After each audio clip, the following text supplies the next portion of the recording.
Bonjour à tous, bienvenue sur la chaîne Helleuse Guidance. Je suis Marion et je vous propose d'aller explorer les énergies de votre année 2023. Pour ce faire, on va utiliser un tirage de roue astrologique qui nous permettra d'explorer domaine par domaine la tendance de votre année. Je vous proposerai également dans une seconde vidéo qui sortira aux alentours du Nouvel An un tirage mois par mois pour l'année 2023 également. Afin de ne pas la rater et de pouvoir être notifié de sa sortie, je vous invite à vous abonner et à cliquer sur la petite clochette des notifications. Je vous laisse avec votre tirage, à tout de suite. Les Sagittaires, allons voir ce que vous réserve donc cette roue astrologique. Un arcane majeur par domaine, par maison, par équivalent de maison. C'est une façon de symboliser les domaines. Et on va aller voir tout de suite ce que ça vous réserve pour l'année 2023.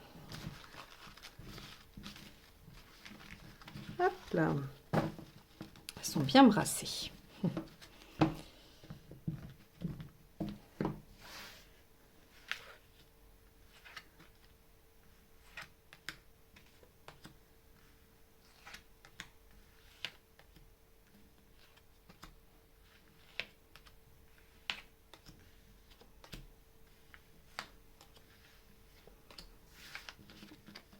Alors, on y va. Pour la maison 1, le pendu. Pour la maison 2, le chariot inversé. La maison 3, la papesse inversée. La maison 4, la maison Dieu inversée. La maison 5, l'amour inversé. Maison 6, soleil inversé. Maison 7, justice inversée. Maison 8, le diable. Maison 9, la force inversée. Maison 10, le monde. Maison 11, l'étoile. Maison 12, le mât inversé. Alors, ici, ce qu'on peut tout de suite remarquer dans cette roue astrologique, c'est que toutes les maisons du bas, qui sont en fait le reflet des sphères intimes, intérieures, tout ce qui va se passer pour vous, avec vous-même par exemple, eh bien, sont à l'envers, ou en fait avec le pendu, elle est à l'endroit, mais en tout cas toutes celles-ci sont à l'envers. Et on voit que par contre ici, on a 3 cartes assez puissantes qui sont à l'endroit dans la sphère extérieure. Donc c'est une année qui devrait être beaucoup plus propice à votre carrière, à vos activités, à votre rôle social, que vous travaillez encore ou non. Le rôle social, c'est quelle est votre place dans la société. Si vous êtes retraité, c'est voilà, quelles sont vos activités. Si vous êtes sans emploi, c'est qu'est-ce que vous faites quel est votre statut finalement. Donc on voit que c'est une année qui sera beaucoup plus développée sur cet aspect-là que sur l'aspect intérieur, bien que l'aspect intérieur, finalement, avec une maison Dieu en maison 4, une maison Dieu inversée en maison 4, il y ait quelque chose d'assez favorable au foyer. On va aller voir, on va aller interpréter ça carte par carte, mais je voulais quand même vous donner un petit peu la tendance parce que les premières, vous allez me dire, elles sont pas chouettes, mais en fait, c'est pas qu'elles sont pas chouettes, c'est juste qu'on voit très bien que votre année sera très portée sur l'extérieur, vos actions, vos activités, votre carrière, etc. Donc, la maison 1, c'est votre manière d'être pour l'année. C'est aussi également ce qui va vous aider le plus dans votre état d'esprit pour affronter l'année. Alors avec le pendu, en maison 1, il n'est pas question de blocage, on ne va pas parler, c'est pas un événement. La maison 1, c'est comment vous êtes vous. Et avec le pendu, c'est que vous êtes capable de prendre de la distance, vous êtes capable de voir les choses sous un autre angle et de modifier votre vision du monde. Donc ça, c'est plutôt pas mal parce que vous aurez à cœur de toujours peut-être prendre le contre-pied par rapport à ce qui se passe, par rapport à ce que vous voyez, ce que vous entendez. Et donc avec le pendu, on vous dit, ok, il y a un temps de retrait, un temps d'analyse qui permet de voir la situation différemment par rapport à ce qui est perçu au premier abord. Donc, une maison 1 qui est assez intéressante, surtout si vous voulez progresser par rapport à vous. Alors, spirituellement, bien sûr, c'est la signification première, mais j'élargirai ça à se développer soi-même, à développer ses dons intérieurs. Donc, une maison 1 plutôt pas mal aspectée. La maison 2, ça va être effectivement tout ce qui va concerner vos ressources, vos biens, vos avoirs, mais c'est également vos talents. Et c'est un indice de ce qu'il y a à développer pour l'année. Avec le chariot inversé, on vous dit que concrètement, il y aura probablement des obstacles. que vous allez devoir dépasser des choses. Mais le chariot, il a quand même une belle, on va dire une belle leçon, c'est que si on s'attelle à régler les problèmes du chariot, qui ne sont absolument pas indépassables, hein, le chariot amène des obstacles, mais qui trouvent toujours une solution. On n'est pas dans l'effondrement, on n'est pas dans le blocage total, non, on est vraiment juste sur, il y a quelques difficultés, il va falloir les affronter. Et la leçon du chariot, sa philosophie, c'est que la récompense est d'autant plus belle qu'on a fait l'effort de dépasser les obstacles. Donc vraiment, si vous trouvez que matériellement les choses ne se déroulent pas comme prévu, n'y voyez pas un signe de l'univers qui vous dit que c'est pas la bonne direction, voyez plutôt le moment de prouver, de développer votre talent. Hein. N'oubliez pas, je vous ai dit que la maison 2, c'était aussi ce que vous aviez à développer. Donc n'oubliez pas que c'est le moment de développer ce talent de « je suis capable de résoudre les problèmes ». Et vous êtes capable de les résoudre. Pourquoi? Parce que vous vous appuierez sur la maison 1, qui est votre capacité à voir les choses sous un autre angle et à tourner le problème dans un autre sens pour y trouver la solution. Donc ici, effectivement, hein, ça peut être un peu désagréable d'avoir des embûches, mais la bonne nouvelle, c'est que vous pouvez largement les dépasser. La maison 3, c'est l'état de votre intellect, de votre mental. C'est aussi comment vous allez communiquer. Ça représente aussi votre sphère, on va dire, relationnelle horizontale. Donc, ce sont vos frères, vos sœurs, vos cousins, cousines, vos clients, votre boulanger, les gens que vous croisez tous les jours, vos collègues. Hein, ce sont les gens qui sont au même niveau que vous. Alors, avec la papesse, plusieurs choses. La papesse inversée, elle arrête de réfléchir et elle passe à l'action. Alors, vous pouvez être soit dans le côté vertueux de la papesse inversée, qui est « j'ai suffisamment réfléchi, j'ai pesé le pour et le contre et maintenant je passe à l'action », et vous pouvez être dans un aspect qui est peut-être un petit peu moins sympathique de la papesse inversée, qui est « j'agis sans réfléchir, c'est de l'impulsivité » et ça n'a pas, ce n'est pas le fruit d'une mûre réflexion.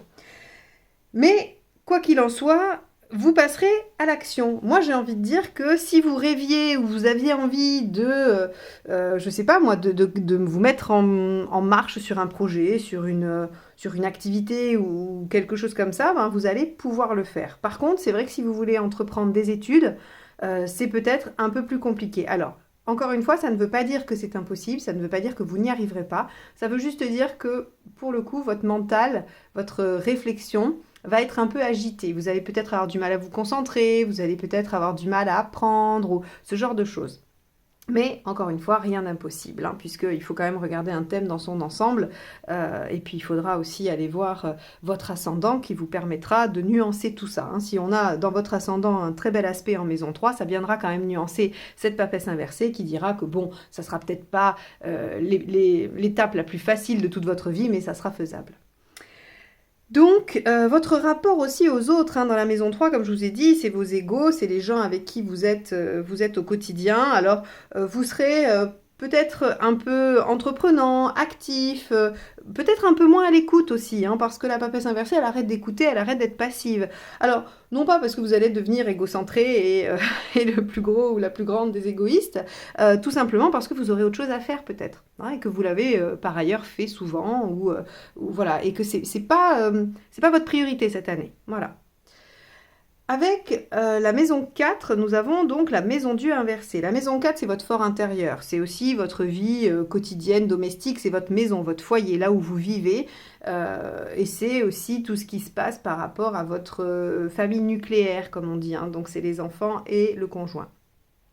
Avec une maison Dieu inversée, tout est favorable à l'établissement d'un foyer, d'un chez-soi, à l'amélioration de l'habitat, à aussi le fait de ne pas prendre de risques pour soi, on ne se met pas en danger. On évite les catastrophes avec la maison Dieu inversée. Donc c'est une maison 4 qui va être calme, qui va être sereine, qui va favoriser tout le développement intérieur, qu'il soit psychique, votre propre intérieur, ou bien là où vous vivez, votre foyer, votre maison, votre appartement. Elle peut aussi représenter l'introspection, cette maison 4. Et dans ce cas, eh bien, vous ne prendrez pas trop de risques. Si vous entamez une thérapie, vous allez trouver le temps long parce que vous allez éviter les problématiques. Vous allez éviter de parler des sujets qui fâchent. Vous ne prenez pas de risques. Vous ne vous mettez pas en danger avec cette carte. Donc, autant c'est favorable à créer un petit nid douillet, autant pour le travail personnel, ça sera peut-être plus compliqué. Alors, encore une fois, je le nuance parce qu'on a bien vu que vous étiez quand même en capacité avec le pendu de prendre un peu de distance sur les situations. Et moi, je vois avec la maison 3 que vous êtes sur une année où vous avez envie d'agir. Hein, la réflexion peut attendre ou elle a déjà été faite et donc c'est plus le moment ou c'est pas encore le moment. Donc là encore, rien de mal aspecté, c'est juste qu'il est temps d'agir et d'autant plus qu'on voit ici les maisons du haut qui sont très très aspectées par rapport à l'action. Donc, cette maison 4 est plutôt pas mal et propice pour votre intérieur. La maison 5, ici avec l'amoureux inversé. Alors, la maison 5, c'est la créativité, c'est aussi votre façon de vous exprimer, comment votre personnalité ressort, ce sont les plaisirs, les amours et les enfants. Alors, avec les enfants, l'amoureux inversé, on vous dit juste que de toute façon, vous n'avez pas vraiment votre mot à dire, vous n'avez pas trop le choix. Peut-être que les relations avec l'amoureux inversé peuvent être un petit peu difficiles, un peu houleuses, alors là encore, l'intensité de ça variera avec la base de votre relation. Si c'était déjà très compliqué, on peut imaginer que ça ne va pas s'arranger. Si c'était très harmonieux, il se peut qu'il y ait quelques petits accrochages, mais peut-être rien de grave.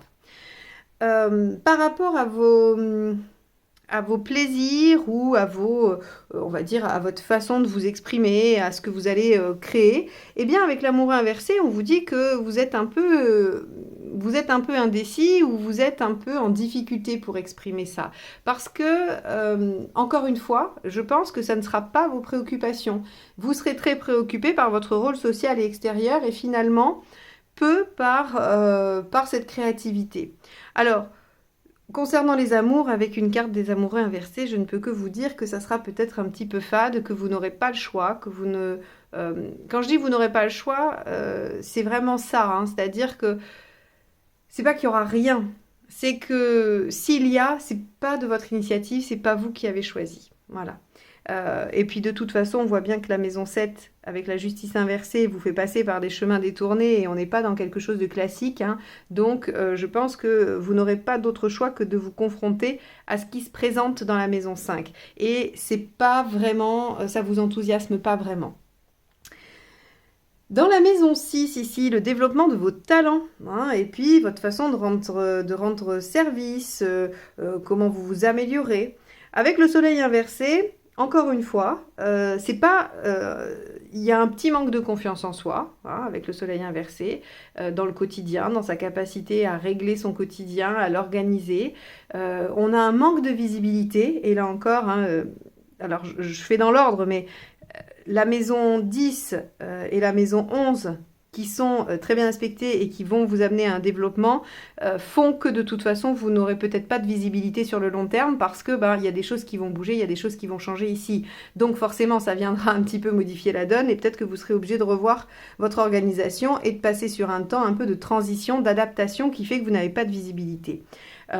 Il peut y avoir des doutes aussi, hein, c'est-à-dire que comme vous allez devoir vous mettre en action ici, encore une fois je le répète, eh bien il peut y avoir des syndromes de l'imposteur, il peut y avoir de la mésestime de soi qui vient faire un peu d'auto-sabotage, donc rien de grave parce que ici c'est vraiment, la maison 8, 10 et 11 sont vraiment très très belles, donc à mon avis ça ne bloquera pas, mais ici, si ce soleil inversé il sort, c'est pour vous prévenir, pour vous avertir que ce seront des points de vigilance à avoir. Vous avez a priori toutes les compétences, il n'y a pas de raison de douter de vous, il n'y a pas de raison d'avoir peur que les choses soient modifiées. On voit bien que votre maison 4, votre intérieur, il est protégé. Donc même si vous n'avez pas de visibilité, même si vous n'y voyez pas très clair sur ce qui va se passer et que vous manquez un peu de confiance, on vous dit c'est solide ici, c'est solide au fond de vous, le socle est bon. Donc n'ayez pas peur de ce qui va advenir. C'est pour votre bien, c'est pour le mieux. Hein, le monde et l'étoile, là, ici, maison 10 et 11, c'est quand même juste merveilleux. Hein. Donc, ne craignez pas ça.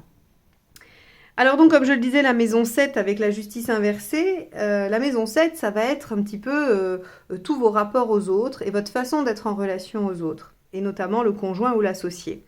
Avec la justice inversée, on vous dit que peut-être vous êtes un peu dispersé, que vous n'arrivez pas à tenir vos engagements par rapport aux autres. Et encore une fois, je dis ça parce que je reste persuadée que vous allez devoir être très très très occupé sur d'autres plans, vous allez devoir être concentré, ça va vous occuper une bonne grosse partie de l'année, ce qui fait que les autres aspects, les autres domaines vont être un petit peu délaissés ou en tout cas vont être un peu chamboulés.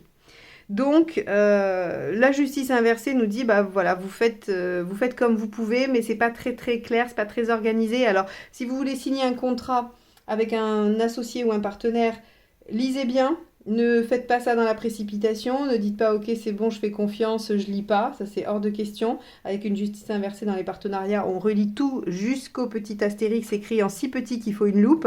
Ça c'est primordial. Parce que vous devez faire attention à tout ce qui est légal, à tout ce qui est, oui, tout ce qui est contractuel avec autrui. C'est valable pour les mariages, hein. Si on vous propose de vous engager cette année, avec la maison 5 et la maison 7 comme ça inversées, attention, vérifiez bien que c'est à votre avantage, ou en tout cas pas à votre désavantage, hein, parce qu'une union, une relation, c'est pas forcément à votre avantage, mais en tout cas que vous n'êtes pas perdant. S'il doit y avoir un contrat de mariage, faites-le. Voilà, essayez d'être assez rigoureux dans vos relations aux autres, qu'elles soient personnelles ou professionnelles. Avec la maison 8, c'est vos désirs, vos instincts, votre intuition aussi, votre inconscient et vos pulsions. Alors, avec le diable, on a la capacité totale à maîtriser la situation, à faire ce qu'on veut. On arrive à convaincre les autres, on arrive à rallier les autres à sa cause, on arrive à séduire. Voilà, on a gain de cause, on gagne. Donc, vous aurez à cœur de récupérer la maîtrise dans un domaine de votre vie. Je dis dans un domaine parce que ça peut être variable. Je ne sais pas si vous allez vouloir le faire dans votre fort intérieur chez vous, si vous allez vouloir le faire dans votre carrière, dans votre rôle auprès des autres, dans votre cheminement personnel, mais en tout cas, le diable ici, ce qu'il nous dit, c'est que vous serez poussé à aller vers la maîtrise totale de ce que vous faites, avec une anticipation, de la stratégie. Là encore, quand je dis stratégie, je ne le dis pas forcément de façon péjorative, hein. La stratégie, c'est juste élaborer un plan pour que les choses se passent telles qu'on les souhaite. Donc, si vous faites un projet professionnel, un projet d'activité, ou peu importe, établir les étapes nécessaires au bon fonctionnement, c'est une stratégie et c'est extrêmement positif de le faire. Ici, le diable est à l'endroit, donc c'est vraiment dans cette capacité vertueuse que vous avez à maîtriser les choses, à convaincre, à trouver les bons arguments, à même faire valoir un peu de passion et d'enthousiasme, parce que le diable, si par exemple ce qui vous occupe et ce que vous avez envie, c'est de réussir une relation, eh bien, vous allez pouvoir jouer de tous vos atouts pour obtenir ce que vous souhaitez. Donc ici, on a une carte quand même qui nous parle du pouvoir, de la capacité à être en pleine possession de ses moyens et de faire les choses telles qu'on les souhaite. Donc c'est plutôt pas mal. C'est pour ça que je ne suis pas très inquiète quand je vous dis il y a des maisons qui sont moins bien aspectées, avec peut-être des choses qui vous paraissent pas très positives, mais c'est parce que vous faites le choix de ne pas vous occuper de ces maisons-là pour cette année. Pour moi, ici, il n'y a rien de subi. Il n'y a rien de subi, et la seule chose qui pourrait être un peu subie, c'est la maison 2 avec les obstacles dans le matériel ou par rapport à vos talents, mais c'est parce que vous avez à déclencher ces talents-là. Et je la mets directement en lien, la 8 et la 2, c'est que si on vous met des obstacles, c'est justement pour faire émerger ce diable, cette capacité à contrôler les choses, à les maîtriser, à trouver les solutions grâce au pendu. Tout ça, c'est vraiment les seuls obstacles que vous trouverez œuvreront pour votre développement et votre positionnement en version positive. Donc, ce tirage est finalement bien équilibré, puisqu'il vous permet de laisser tranquille certains aspects pendant que vous en développez d'autres. Alors, on va arriver à ces autres aspects. Je vous fais le suspense depuis tout à l'heure. Alors, on va juste finir avec la maison 9 avant d'attaquer ces deux belles cartes. La maison 9 qui est votre vision du monde, en gros. Hein, c'est votre système de croyance, c'est aussi votre recherche personnelle. Ça peut aussi être les déplacemts.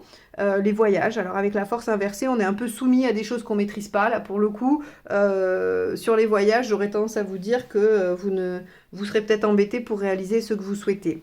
Par rapport à votre recherche, vous ne serez pas en capacité de faire une recherche personnelle, mais là encore une fois, on l'a vu tout au long du cycle, hein, vous êtes soumis à des choses qui vous sont imposées, et ces choses qui vous sont imposées, c'est le développement de la maison 10 et de la maison 11, la prise de pouvoir, l'obligation de dépasser les obstacles. Vous n'aurez pas loisir de vous reposer et de méditer ou de chercher, je ne sais pas moi, le sens de la vie. Hein. On n'est pas du tout sur une phase où vous avez le loisir d'être oisif, presque, j'ai envie de dire. Hein, vous allez devoir y aller, devoir développer des choses. Alors, qu'est-ce que c'est les choses à développer? La maison 10, le monde. Vous devez aller vers votre réalisation professionnelle si vous êtes en activité, vers votre réalisation de votre rôle social, de ce pourquoi vous êtes vous êtes là, en fait, finalement, votre mission de vie. Vous savez, la maison 10, c'est ce qu'on doit réaliser. C'est un peu... Alors, je ne suis pas une astrologue experte, hein, donc je vous laisserai me corriger si vous êtes astrologue et que vous m'écoutez. Mais il me semble qu'il y a plusieurs choses vers lesquelles on doit tendre. Il y a le nœud nord. Il y a aussi, dans notre rôle social, juste dans cet aspect-là, il y a cette maison 10, dans quoi elle est, hein, dans quel signe elle vit. C'est un petit peu ce vers quoi on doit tendre. Et bien ici, on vous dit, avec le monde dans cette maison 10, on vous dit que c'est le moment d'aboutir à ça, d'aboutir à votre réalisation sociale, à votre rôle social. Donc, vous allez devoir œuvrer à ça toute l'année. C'est pour ça que le reste est un peu en sommeil. Il n'est pas hyper bien aspecté, mais parce que vous faites le choix de le mettre en sommeil pour développer ça, parce que c'est maintenant. Maintenant, on vous demande d'y aller. On vous demande de prendre votre pouvoir, de dépasser les obstacles, de changer votre vision du monde et de vous accorder le droit à atteindre l'objectif souhaité par rapport à ce que vous voulez devenir, à ce que vous voulez être par rapport aux autres. Donc, on a vraiment dans cette maison 10, j'ai l'impression, toute votre énergie qui est concentrée. Et regardez, la maison 11, on va les faire un peu ensemble parce que la maison 11, c'est vos idéaux, c'est vos espoirs personnels, c'est votre projet à long terme, hein, c'est vraiment votre idéal personnel, ce que vous voulez atteindre. Et c'est la stratégie pour y arriver aussi. Eh bien, regardez, avec l'étoile, on vous dit, les espoirs se concrétiseront, les synchronicités seront présentes. Donc, regardez ici, ce qu'on vous dit, c'est que votre réalisation personnelle, qui est probablement un peu en lien avec votre espoir, votre idéal, eh bien, on vous met tout sur la route en 2023 pour le réaliser. Alors bien sûr que vous serez occupé à ça et rien qu'à ça, que vous n'aurez pas le temps de développer tout le reste, si ce n'est peut-être votre intérieur, votre chez vous.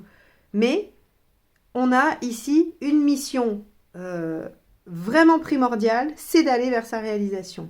Ça va être très intéressant de suivre mois par mois vos guidances, les Sagittaires, parce que avec un tel aspect, il y a forcément des choses qui vont tomber du ciel. Soyons raisonnables et réalistes.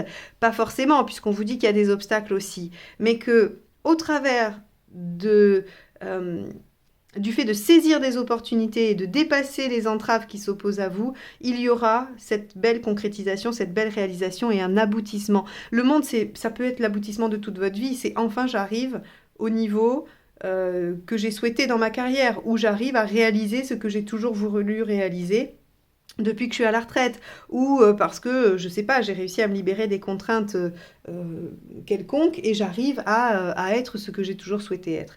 Donc, un enjeu important et en même temps une aide des guides, de l'univers, de qui vous voulez, hein, vous le nommez comme vous voulez, il n'y a pas de souci, mais en tout cas vous serez aidé, guidé, les opportunités seront présentes et ça vous permettra d'atteindre un niveau d'épanouissement et de réalisation, j'allais dire inespéré, si, puisque ça fait partie de vos espoirs, donc c'était espéré, mais peut-être que vous avez du mal à y croire. Eh bien c'est là et c'est pour vous. On va finir avec cette maison 12. Hein. La maison 12, c'est ce qu'on doit abandonner, c'est ce qu'on doit laisser. C'est ce qui force un peu à se lâcher quoi, et à accepter un peu les choses. Le mât inversé, c'est arrêter de ne pas prendre de risques, arrêter de rester dans le conventionnel. Et d'ailleurs, on le voit bien, comment dans la maison 7, dans vos rapports aux autres, vous allez arrêter d'être conventionnel. Hein. La justice inversée, alors c'est bien sûr tout ce dont je vous ai parlé quand j'ai abordé cette maison, mais c'est également le fait de ne pas suivre les règles. Alors pas forcément d'être dans l'illégalité, hein, mais de faire différemment de ce qui est attendu de façon très protocolaire ou contractuelle. Donc ici, le mât vous dit, il va falloir arrêter de rester dans votre zone de confort, il va falloir arrêter de rester derrière, de se cacher derrière certaines choses. Hein. Après, vous verrez, hein, ça variera, ce derrière quoi vous vous cachez, mais... ce main inversé, vraiment, il vous dit, maintenant, il faut partir à l'aventure, quoi. Ça, il faut l'abandonner. Il faut l'abandonner au profit de quoi ? Au profit du mât à l'endroit, qui, lui, part à l'aventure, décide de se lancer, accepte les défis de la vie et se dit, advienne que pourra. Il accepte le soleil inversé, il accepte de ne pas voir ce qu'il y aura demain. Il se dit, de toute façon, j'ai tout ce qu'il faut pour affronter la vie et les aléas. Je me fais suffisamment confiance pour être réactif et aborder les choses, débloquer les problématiques quand elles arrivent. Donc ça, cette position de je reste dans une zone de confort ou je reste derrière des rêves en me disant que c'est pas atteignable, eh bien cette position, il faut l'arrêter, il faut que vous puissiez la dépasser parce que l'univers vous amènera des situations, des opportunités qui vous permettront d'aller réaliser cette maison 10 dans l'accomplissement de vous-même. Voilà pour vous les Sagittaires. Eh ben c'est pas rien, cette roue elle est quand même très prometteuse. J'espère que vous avez écouté jusqu'au bout et que vous avez soutenu le suspense de la maison 10 et de la maison 11 parce que ça valait le coup. Vous allez avoir une très très belle année les Sagittaires. Si vous voulez approfondir ça de façon personnelle, n'hésitez pas à prendre un rendez-vous avec moi. En tout cas, allez voir sur mon site heliosguidance.com tout ce que je peux vous proposer en termes d'accompagnement, de formation, de coaching. Je vous remercie de m'avoir écouté jusque-là. Je vous souhaite une très belle année 2023 et ne ratez pas la vidéo qui parlera des mois par mois. Bye bye!